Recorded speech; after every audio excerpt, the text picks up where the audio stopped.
Ito mga idol, bigyan natin ng reaction to mga idol. Malapanran yung paghuli sa mga pulis mga idol mula sa kanilang dinakip na suspect mga idol. Pero nabasa ko sa comment section mga idol, nag-post itong video na to. Ano daw, abusado daw yung mga pulis. Ano kaya sa tingin nyo? Pero sa akin mga idol, parang wala namang masama dyan sa paghuli mga idol. Yun lang yung pagbastok o yung sinaktan yung suspect. Pero hindi natin alam na kanina pa siguro yung naghahabol yung mga pulis mga idol at saka ngayon lang na nahuli nila. Hindi natin alam bakit nagagalit yung mga pulis. Pero sabi sa comment section na abusado daw yung mga pulis. Para sa akin, not bad.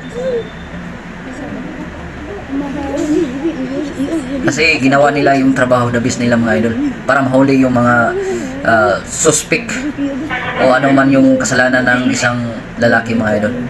Sana magbago na kayo mga idol. Huwag na kayong